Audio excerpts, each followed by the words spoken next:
Goeienaand broers en susters, baie welkom by vanaand se aandediens. Net 'n enkele afkondiging van die kerkraad se kant af. Ons het nou verneem dat Marie Venter oor die naweek verloof geraak het.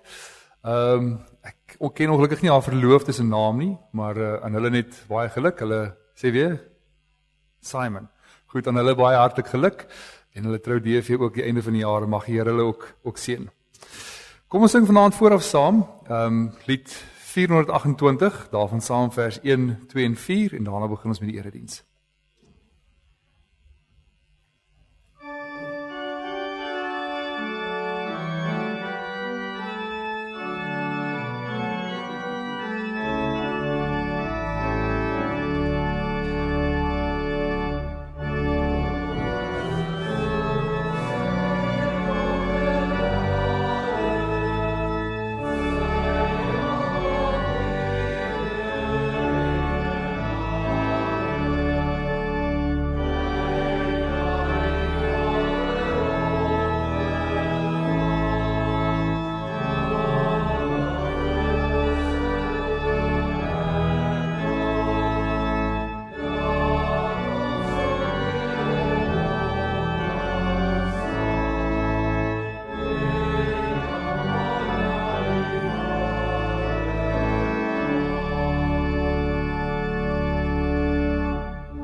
Geliefdes, ons hulp is in die naam van die Here, wat die hemel en die aarde gemaak het, en wat getrou bly tot in alle ewigheid. Ons seën vanaand kom uit 1 Petrus 1, die woorde van 1 Petrus 1, aan die uitverkorenes van God.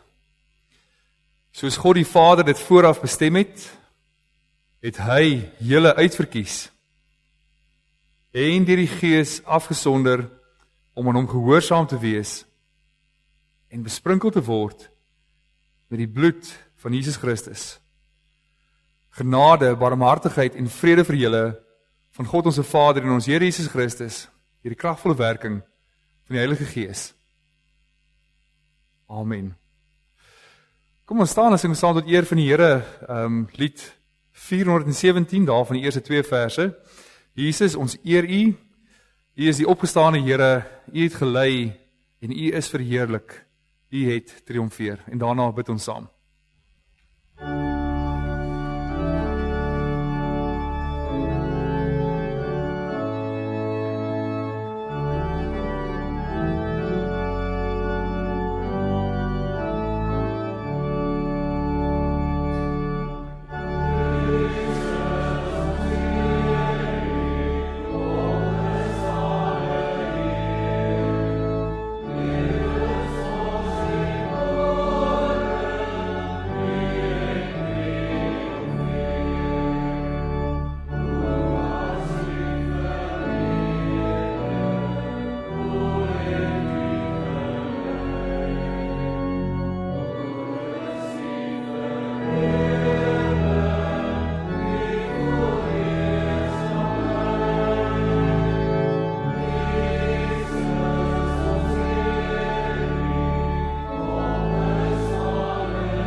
ons Vader wat in die hemel is, dis vir ons ondenkbaar, dis eintlik ons gaan verstand te bowe,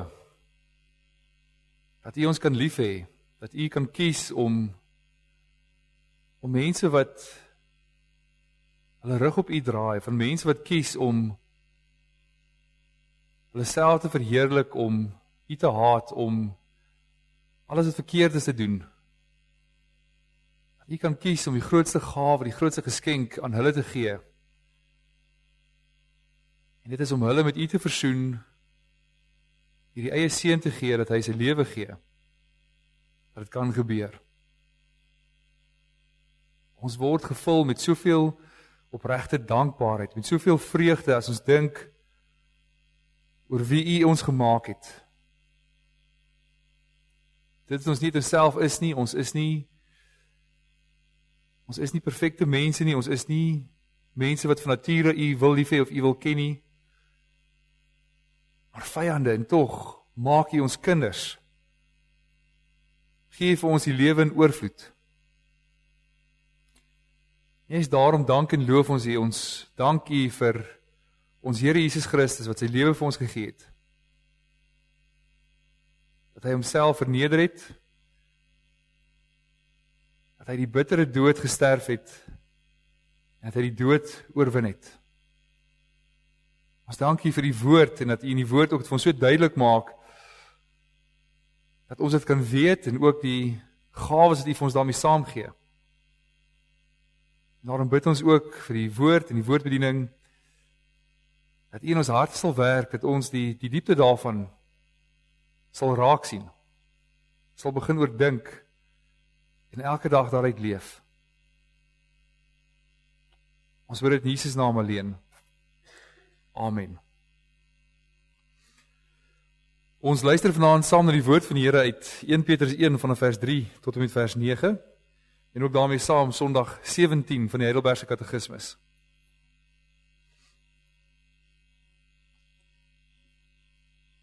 1 Petrus 1 vanaf vers 3.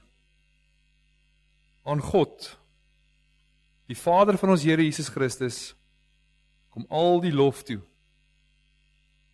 In sy groot ontferming het hy ons die nuwe lewe geskenk deur die opstanding van Jesus Christus uit die dood. Nou het ons 'n lewende hoop op die onverganklike, onbesmette en onverwelklike erfenis wat in die hemel ook vir julle in bewaring gehou word. En omdat julle glo, word ook julle deur die krag van God veilig bewaar vir die saligheid wat reeds gereed is om aan die einde van die tyd geopenbaar te word. Verheug julle hieroor, selfs al is dit nodig dat julle 'n kort tydjie bedroef gemaak word deur allerlei beproewings, sodat die egtheid van julle geloof getoets kan word. Julle geloof is baie kosbaarder as goud. Goud het vergaan, selfs die suiwerheid van goud word met vuur getoets, en die egtheid van julle geloof moet ook getoets word, sodat die lof en heerlikheid en eer waardig mag wees by die wederkoms van Jesus Christus. Hom het julle lief, al het julle hom nie gesien nie, deur hom te glo, al sien julle hom nie nou nie, het julle reeds deel aan die saligheid wat die einddoel van julle geloof is. En dit vervul julle met 'n onuitspreeklike en 'n heerlike blydskap. Die Katekismus in Sondag 17 vra die vraag: watter nut het die opstanding van Christus vir ons? En die antwoord ten eerste, het hy deur sy opstanding die dood oorwin, sodat hy ons die geregtigheid wat hy deur sy dood verwerf het, deelagtig kon maak. En tweede word ons nou ook deur sy krag tot 'n nuwe lewe opgewek. En ten derde is die opstanding van Christus vir ons 'n betroubare waarborg van ons salige opstanding. Geliefde broers en susters, dis opmerklik oor hoe min tyd en aandag die Katekismus eintlik spandeer aan die opstanding van ons Here Jesus Christus.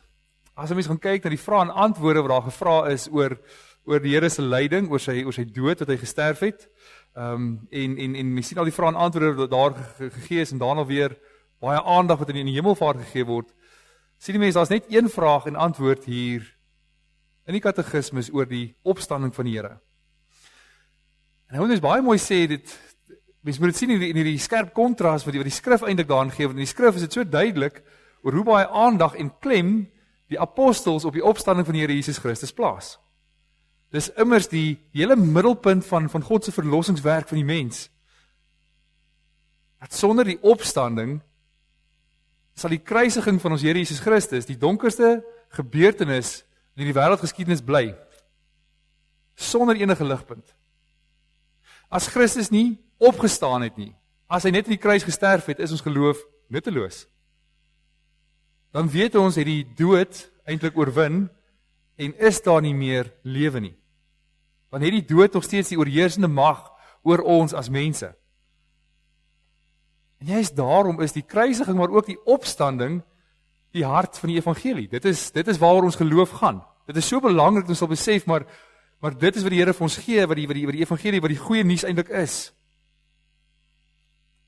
Die apostels verkondig hom as die gekruisigde, maar altyd is die een wat opgewek is. En dan sien mens baie mooi in die evangelies en in die verkondiging van die apostels dat wat hierdie opwekking van die Here beteken. Daar's 'n baie groot verskil tussen Jesus wat opgewek is en uit die dood uit opstaan en byvoorbeeld ander persone in die Bybel wat uit die dood uit opgewek is, Lazarus en Jairus se dogter en die weduwee van Nain. Want waar hulle uit die dood uit opgewek is, sien 'n mens hulle lewe gaan aan. Hulle het gelewe, hulle het gesterf, die Here wek hulle op en hulle gaan terug na hulle gewone lewe soos hulle geleef het. Hulle is terug by hulle gesinne, doen wat hulle gedoen het hier op aarde. Maar met Christus se opstanding is dit anders. En mense sien dit so duidelik in die evangelies, mense hoor dit so mooi in die verkondiging van die evangelie, dat sy lewe voor die kruisiging en opstanding is radikaal anders as sy lewe na die opstanding. Dat toe hy uit die dood uit opgewek is, opgestaan het hy nie teruggegaan en weer vir 3 jaar saam met sy disippels gegaan en hulle geleer en verder gepreek en omgegaan en soos van tevore nie. Maar hierdie is deel van sy verheerliking. Sy opstanding is die oorgang in 'n nuwe verheerlikte bestaanswyse. So sy liggaam wat aan verganklikheid onderwerp was, is in onverganklikheid opgewek. Natuurlike liggaam het gesterf en sy verheerlikte liggaam het opgestaan en is verheerlik in die hemel opgeneem. Nou vra die katekismes, as dit so is, dis die historiese feit dat dit gebeur, dat die Here het gesterf en hy is verheerlik, hy het opgestaan, maar watter nut het die opstanding van Christus vir ons? As die historiese feit is, 'n werklikheid wat gebeur het. En nou is baie mooi hoor, dat die sentrale gedagte hieraan, vir ons as Christene, gaan oor, dis die evangelie, dis goeie nuus. Maar hoekom? Hoekom is dit goeie nuus vir my en vir jou? Hoekom is dit goeie nuus as iets 2000 jaar terug in die geskiedenis gebeur het? Want die hele gedagte agter hierdie vraag is dat Christus se opstanding het hy nie net gedoen vir homself nie. Die hele gedagte agter die vraag is dat daar wat nut het dit vir jou as gelowige beteken tog, impliseer tog, dat daar bediening plaasgevind het. Dat Christus dit gedoen het, nie vir homself nie, maar vir sy kerk. Daar is nut daarin dat hy uit die dood opgestaan het, dat hy opgewek is, want daar is nut vir my, daar is voordeel vir my in dit. Daar is seën vir ons in dit. Ons sien dis hy doen dit om te bedien, hy werk, hy doen, sodat dit hy verdien het, aan ander toegereken kan word. So om die dood te oorwin, gaan nie oor homself nie, maar dit gaan oor ons. Dat hy die sonde op homself neem en die dood oorwin, gaan oor ons, dat ons die lewe kan kry. So deur sy opstanding, gee hy al daardie seëninge wat hy verwerf het, vir sy kerk. Hy wil hê sy kerk moet daardie seën ontvang. Hy wil hê ons moet weet wat dit behels. So hy is daar die middelaar wat al die seëninge wat hy verwerf het vir sy kerk uitdeel en gee. So as middelaar van die verlossing het hy alles vir ons verwerf. Hy het in ons plek vir die regterstoel van God gestaan. Hy het ons sondes op hom geneem en hy het die straf vir die sondes van ons sondes in homself gedra. In daardie hoedanigheid het hy gehoorsaam geword tot in die dood toe. Deur sy volmaakte gehoorsaamheid het hy ons skuld vanweë die sonde volledig gedra en daarvoor betaal. En hy het vir ons die ewige geregtigheid en lewe verwerf. Met ander woorde, waar die Here aan die kruis sterf, draai ons sondes op hom en hy verdien regverdigheid voor God. Maar dit gaan nie net daaroor om dit te verkry nie, dat hy die regverdigheid verkry nie, maar dit gaan ook dat daardie regverdigheid aan ons uitgedeel moet word. Dis nie 'n outomatiese aksie van Christus sterf aan die kruis en nou het ons ook daar deel outomaties deel aan nie, maar daardie seëninge moet aan ons uitgedeel word. Dit moet gegee word vir sy kerk. So Christus is die middelaar deur wie God se hele verlossingsplan uitgevoer word. Hy moet ons met homself verenig sodat ons kan deel kry aan die lewe wat hy verdien het. Dat hy daardie lewe aan ons uitdeel. Daai geregtigheid hy verdien het vir ons gee. Dat hy ons moet bewaar tot die einde toe en dat hy ons uiteindelik in daardie heerlikheid ook opneem. En dan sê die Heidelbergse Katekismus baie mooi dat die eerste seën van Christus in sy opstanding is sodat hy ons die geregtigheid wat hy deur sy dood verwerf het, deelagtig kon maak. Dis die hele eerste gedagte daarin. Want van nature is ons sondig. Van nature is ons skuldig voor God. Die natuurlike mens staan onder die oordeel van God. Die natuurlike mens verdien die hel. Dis God se ewige straf. Ons het geen reg, geen aanspraak op die lewe nie. Ons het geen aanspraak op God se seën en sy guns nie. Ons het geen aanspraak daarop bevry te word van die mag van die sonde en die dood nie. So voordat enigiets anders gebeur, moet ons in ons aard reggemaak word. Ons moet regverdig met voor God staan. Ons verhouding met God moet herstel word. En dis wat Christus in die kruis doen. Dat hy vir ons verdien deur sy volmaakte gehoorsaamheid en sy offerdood in die kruis, verdien hy daardie geregtigheid vir ons. Nou kom die Here en hy beklee ons ook met daardie geregtigheid. Hy verdien dit en nou gee dit ook vir ons. En nou is baie mooi sien dat hoe hierdie geregtigheid wat ons ontvang van Christus af radikaal verskil met die geregtigheid van Adam. Want Adam het in sy eie geregtigheid voor God geleef. Hy moes self regverdig voor God bly deur nie sonde te doen nie. So Adam was sy geregtigheid in sy eie. Hy is afhanklik van sy eie gehoorsaamheid en hy kon dit verloor. So toe Adam ongehoorsaam geword het, toe hy sonde gedoen het, het hy daardie geregtigheid, daardie verhouding met God verloor. En hy het die dood oor homself gebring, die dood met wat die verdienste is van die sonde. Maar Christus se geregtigheid waarmee ons beklee word, is anders. Want is nooit ons eie prestasie nie. Dis nooit my eie verdienste waarmee ek na God toe gaan en dat ek myself in die hemel kry of myself voor God in die regte verhouding kry nie. Dit bly altyd Christus se geregtigheid waarmee hy my beklee. Wat hy net uit genade uit vir my gee. En omdat dit Christus se werk is, kan dit nie verlore gaan nie. En dis die groot genade. Dat Christus het ons skuld op hom geneem, hy wat sonder sonde was, hy het voor die regterstoel gestaan met my skuld voor God, en hy het gewillig gesterf, en die volle toorn van God oor ons sonde gedra. En toe Christus uit die dood uit opgewek is die openlike verklaring van God, dat Christus het werklik die dood oorwin. Dat hy ten volle betaal vir alle sonde wat ons gedoen het. En jy is daarom is Christus opgewek ter wille van ons regverdigmaking. Dis God se verklaring dat almal wat in Christus is ook regverdig vir hom en het die ewige lewe. So Christus verdien daardie geregtigheid en hy deel dit uit vir ons. Hy maak ons, laat ons deel kry daaraan. En van nature is ons geestelik dood. Die natuurlike mens wil dit nie hê nie, wil God nie ken nie, wil nie 'n regte verhouding met God staan nie. Ons begeer dit glad nie. Jy kan vrylik gaan en vir mense dit aanbied en sê, maar wil jy graag jou verhouding met God reg hê? En die mense se natuurlike staat van sonde sal sê nee. Ek soek dit nie. Jy kan vir hulle die Bybel uitpreek, hulle kan hoeveel preke aanhoor, as die Here nie self daarin werk en vir hulle gee nie, sal dit nie gebeur nie. Ons harte is van nature lief vir sonde, nature haat ons God.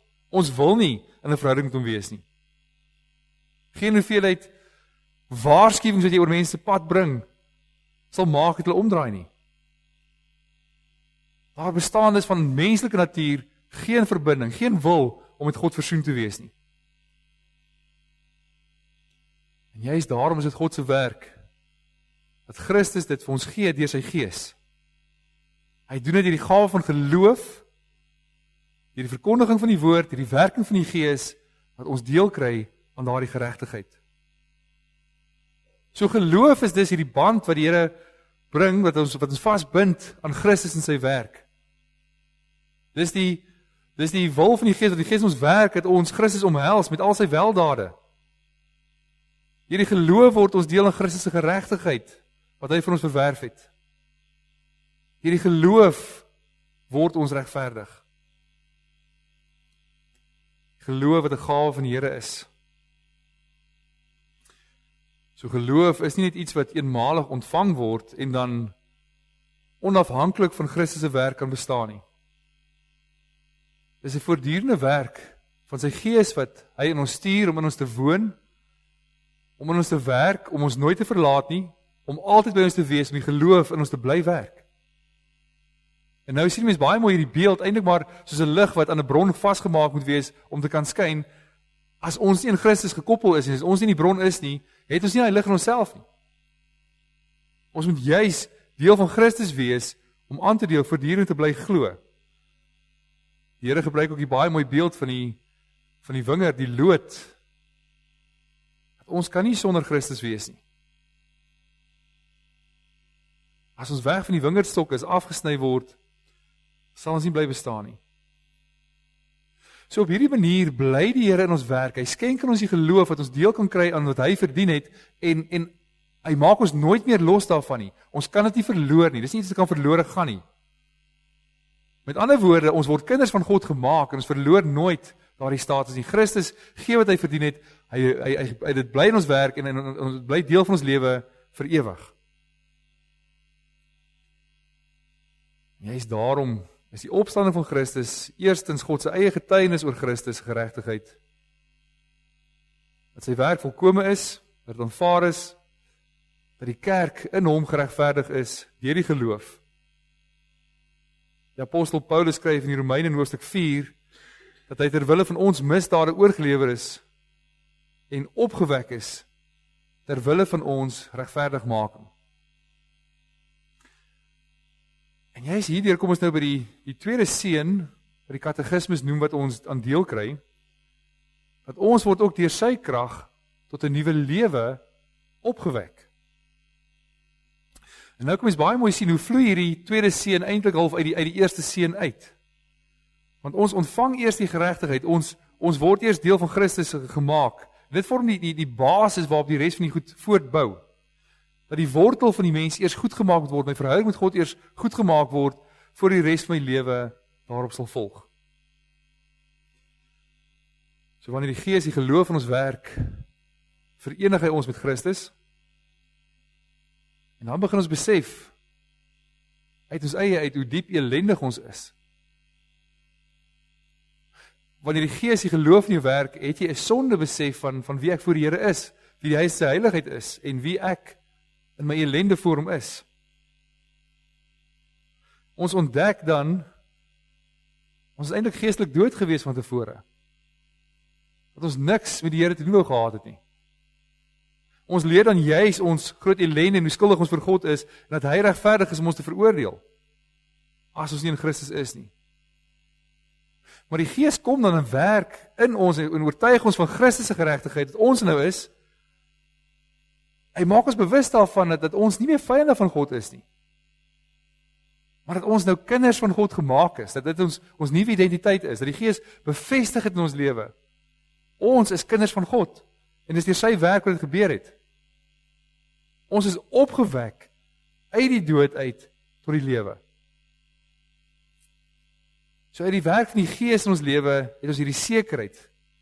Begin ons bewustelik in hierdie nuwe lewe te leef, bewus van ek het 'n hemelse Vader. Ek is 'n kind gemaak deur genade alleen. Ek word so bewus daarvan van die krag van die Here wat in my werk en wat die Here van my vra in sy woord, ek is gehoorsame kind, daarvolgens moet leef.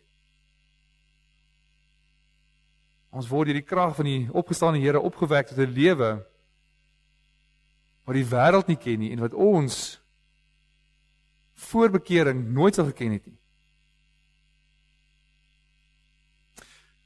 Hierdie nuwe lewe is ook nie iets wat uit onsself uit voortkom nie. Dis die lewe van Christus wat in ons werk, dis die vrug van die opstandingskrag van die Gees wat in ons uitgestort word. En daarom is hierdie nuwe lewe voortdurend afhanklik van die lewende Christus.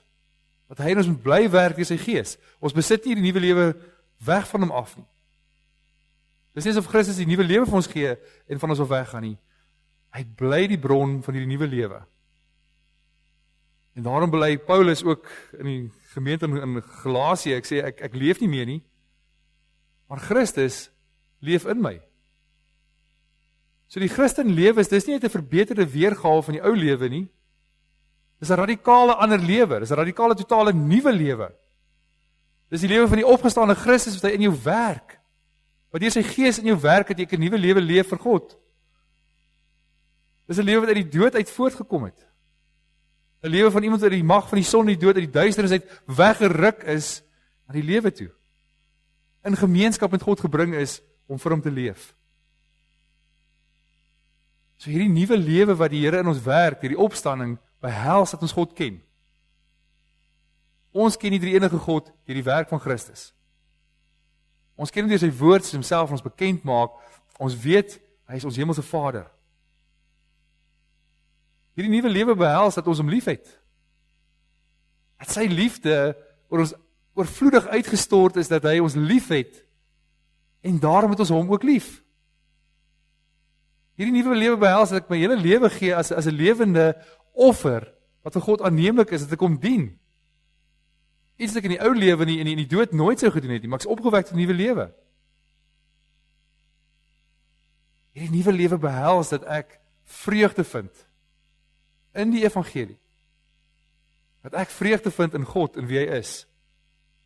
Dat dit my heerlik is om God te ken. Dat ek so dankbaar is vir die lewe waartoe die Here my opgewek het. Dat ek elke dag wil leef om die Here te verheerlik. Dit is 'n lewe van gemeenskap met God. 'n Lewe waar ons skepingsdoel uitleef om God te verheerlik. Ons uit geloof elke oomblik leef in aanbidding. En dan behels dit nog meer dat die dood het uiteindelik geen meer heerskappy oor hierdie lewe nie. Dat die lewe wat Christus vir ons gee, is 'n ewige lewe. Omdat dit sy lewe in sy geregtigheid is, kan die dood dit nie meer oorwin nie. Die dood mag ons liggaam nog tref, maar dit kan nie die lewe wat Christus gee wegneem nie. Dit kan nie uitdoof nie. Daarom sê die Here Jesus Christus in Johannes 2 keer, hy wat in die Seun glo, het die ewige lewe, en elkeen wat lewe en in my glo, sal nooit sterwe nie. Dis 'n ewige lewe wat die Here vir ons gee, dit sal nooit ophou nie. En is ook hemels van aard. Dit kom van die Here uit die hemel uit, dit behoort aan die nuwe skepping. Dis waartoe ons gaan, dis wat die Here in ons werk, dat ons al hoe meer gehoorsaam word, al hoe meer word in die beeld van ons hoof wat Christus is. Paulus skryf in die Filippense dat ons reeds burgers van die hemel is. In die gemeente van Kolosse, ons saam met Christus opgewek is en daarmee dinge moet soek wat daarbo is, waar Christus is. Christen se lewe lyk dus nou heeltemal anders as die van die wêreld. En laasens sê die katekismus, die opstanding van Christus is vir ons 'n vaste waarborg ook van ons salige opstanding. So die verlossingswerk van Christus is gedoen. In beginsel is dit afgehandel. Ons is opgewek tot 'n nuwe lewe. Maar dit is 'n proses. Ons word nou geestelik opgewek tot 'n nuwe lewe. Ons is nog nie in die verheerlikte staat waar ons sal wees in die eendag nie. Daar is 'n reeds en 'n nog nie. Ons is nou reeds in die nuwe lewe. Reeds iets van die hemelse wat Christus klaar in ons werk. Ons sal eers eendag ten volle bereik in die heerlikmaking hierna. Ons besit nou die opstandingslewe van Christus, maar ons woon nog in hierdie bedeling. Ons lewe nou nog in 'n sterflike liggaam. 'n Liggaam met swakheid en siekte en uiteindelik ook die fisiese dood. En juist daarom sug ons as gelowiges saam met die skepping. Maar dit is nie 'n sug van wanhoop nie. Dit is 'n sug van verwagting, van hoop oor wanneer dit gaan gebeur. Nie of dit gaan gebeur nie. Maar die Gees lê daar die sekerheid van die opgestane Christus reeds in ons, dat ons seker is daarvan. Hy oortuig ons daarvan, ons weet dus dat ons verlossing voltooi gaan wees eendag by ons heerlikmaking. So wie deur die Gees van Christus verenig is, dra reeds in die beginsel hierdie toekomstige heerlikheid in hom. Maar die sekerheid lê in Christus self. Hy het liggaamlik uit die dood uit opgestaan. Hy het nie net as gees opgestaan en as gees voortgeleef nie. Hy het met 'n verheerlikte liggaam opgestaan uit die graf en die dood finaal oorwin. En daarom weet ons dat ons ook so 'n verheerlikte liggaam sal kry. Peter skryf van juis in die geleesde gedeelte aan God die Vader van ons Here Jesus Christus kom al die lof toe. In sy groot ontferming het hy ons die nuwe lewe geskenk, hierdie opstanding van Christus Jesus uit die dood. En nou het ons 'n lewende hoop op die onverganklike, onbesmette en onverwelklike erfenis wat in die hemel ook vir julle in bewaring gehou word. Ons het dus 'n absolute sekerheid oor die werk van Christus, omdat hy opgestaan het, wat die Here vir ons bewaar eendag in die hemel. Dit is onverganklik. Dit kan nie vernietig word nie, dit is onbesmet. Nie deur sonde of enige onreinheid sal dit weer aangetast word nie. Dit is onverwelklik. Sy heerlikheid en skoonheid en glans sal nooit vervaag of verdwyn nie. Christus is die opstanding en die lewe. Hy is die hoof van sy liggaam, die kerk. Hy is die eersteling van die opstanding. Soos die eersteling van die oes, die res van die oes waarborg. So waarborg Christus se opstanding ook, dat sy uitverkorenes sal volg. En hierdie werk van die Here sal nie ophou voordat elke laaste een van God se uitverkorenes in heerlikheid opgewek is nie. Dit sal voortgaan tot die hele skepping vernuwe is en 'n geskikte woonplek geword het vir die opgestane Here en sy opgestane kerk. Ons sien dus hoe die straf op die sonde volledig deur Christus gedra is. Want die straf op die sonde is die dood. Dat ons met liggaam moet sterf, ons liggaam word opgewek. Dat ons geestelik weg van God af moet wees, maar hy bring ons terug en ons opstaan in 'n nuwe lewe.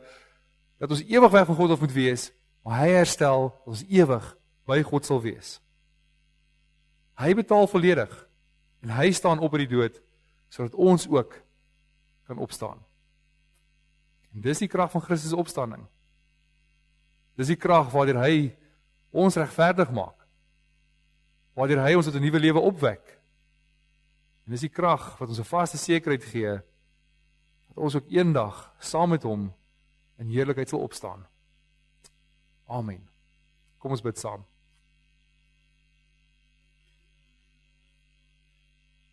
Ons Vader in die hemel, mag ons tog hierdie grootheid van die opstanding oordink. Dat ons Here Jesus Christus ons ook regverdig maak vir U, dat ons in 'n verhouding met U kan leef. Dat U Gees kragtig in ons werk en ons sal bly werk, dat hy nooit meer van ons sal weggeneem word nie. Maar dat ons opgewek is tot 'n nuwe lewe. 'n Lewe van afhanklikheid en van kennis, van dankbaarheid, van liefde en van vreugde. 'n lewe wat ons nou die geloof kan leef met hierdie kennis. 'n Lewe met die vaste wete dat ons ook liggaamlik opgewek word, dat ons in ewige heerlikheid by U sal leef as mense. Dit wat U ons bestem het. En mag die wonder van die evangelie, mag die heerlikheid hiervan nooit vir ons onduidelik word, nooit vir ons vervaag of afgesaag word nie. Soos ons deur tyd gaan, soos ons nader aan ons verheerliking kom, mag ons tog met al hoe meer sekerheid leef, met al hoe meer vreugde getuig. Want dis die evangelie. Dis die hoop wat in ons leef, dis die boodskap wat ons wil uitdra aan die wêreld. Dat Jesus uit die dood het opgestaan, en hy wek ons ook op tot 'n nuwe lewe. Ons bid dit in sy naam alleen. Amen.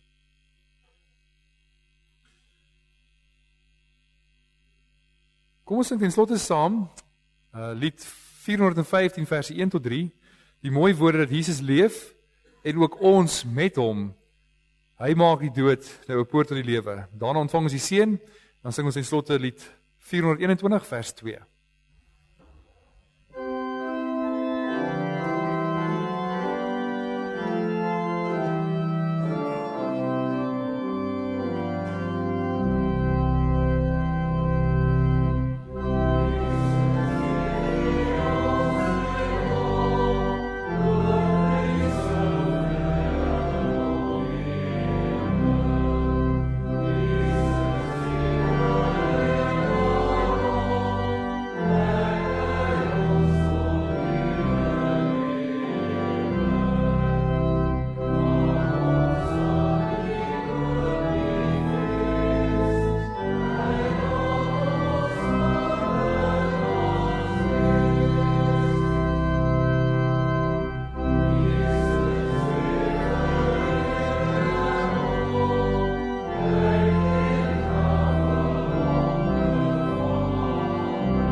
Die genade van ons Here Jesus Christus en die liefde van God ons Vader en die gemeenskap van die Heilige Gees is en bly by elkeen van u.